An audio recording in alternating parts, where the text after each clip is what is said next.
movie, you go assume that the whole movie was about a man having a fatal attraction on his girl. Was it? Or is it deeper than that? What if this whole movie was about payback? Payback for what? And to who? His father, who abandoned him at a young age. This is his biological father. See, he was abandoned by his father at a young age for the same behavior that he been showing in this movie. See, when he was a kid, he was a hothead. He had a lot of anger issues. He would get suspended from school for fighting, picking on people, bullying people. The father didn't know how to put up with it no more. The father gave up on him and sent him to a new family. He couldn't put up with it no more. But it broke her mother's heart. Not the lady that's in the movie, but her mother, who they did not show. It broke her heart. That's why she ended up with her dad. Remember, this is not the mother. This is the stepmother. She talks about her mother in this scene. As it says, it was just the two of us all alone in this big house. She was sad because she was reminiscing on the time they got rid of the son, which was him. She couldn't take it. She still can't take it.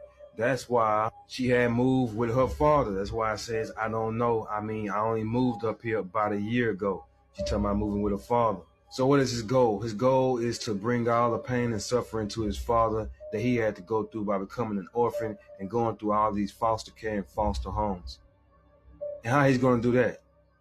Easy, by targeting the person that he was replaced with and that who his father cherished the most. See, this not even his daughter. She's adopted. He couldn't even remember when he took her to a concert. 85? You'd have been... Come on, that doesn't count. I'm surprised you even remember. See, this father is one of them fathers that throws money in your face to have the skeletons removed from your closet or his closet. But the skeletons that he tried to have removed came back.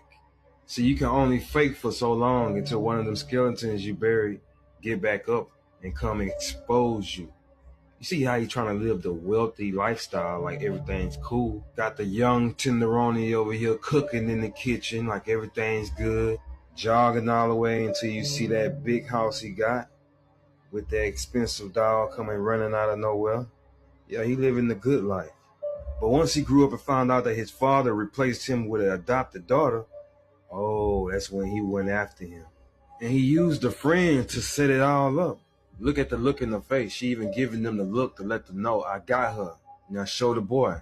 And that's when he came out of nowhere to win her over with his looks. Look what he doing with the pool stick. See, he knew he'll get her attention by doing that stuff with the pool stick, making it look sexual. And he got this tight thermal on with the chest showing, biceps, triceps. This is a perfect shot. And it worked well. And it was all set up for her to look at him right there. See, the father didn't even notice that that's his son from a long time ago. But when he saw him for the first time, see, the look says everything. There's no way a father's gonna look like this when his daughter brings home her boyfriend. They gonna look like that, bro? No way. What reason he have to look like that? Look like he's seen a ghost. The reason he froze up like that because he seen the resemblance of his son. But he still didn't know that that was his son. So that's why he looked it like that, because he thought that was his son. It is his son, but he looking like, okay, he looked just like my son who I gave away. But that's not him. See, he ain't know who he was until later on. It wasn't until he started making all these phone calls to dig up who this kid really was, and he found out that's his son. That's why he said, well, guess again, the kid bounced from foster home to institution. That's because you gave him up. You gave him away. That's why he was in foster home to foster home. This dude is dirty, bro. You can tell by him picking up this picture how he's in his feelings, that he was replaced with an adopted daughter. He looking at this picture like he really replaced me with an adopted daughter.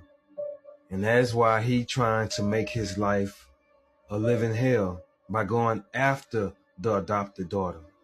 Even when he opened up the little jewelry box thing, he picks up this bracelet that says, Daddy's girl.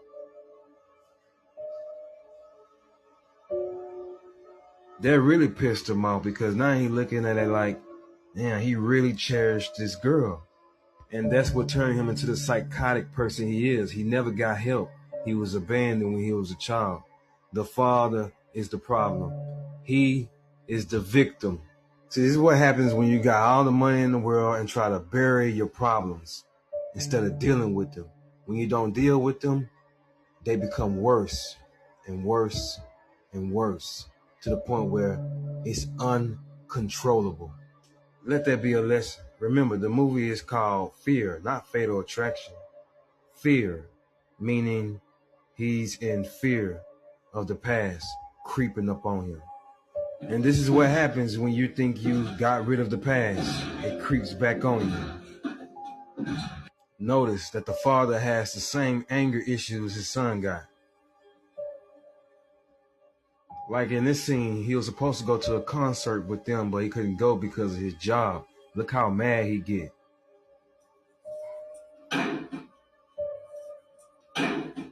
See how that boy jumped? He scared the hell out that boy.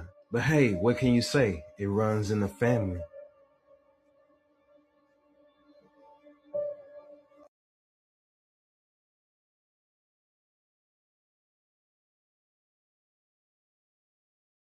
All of my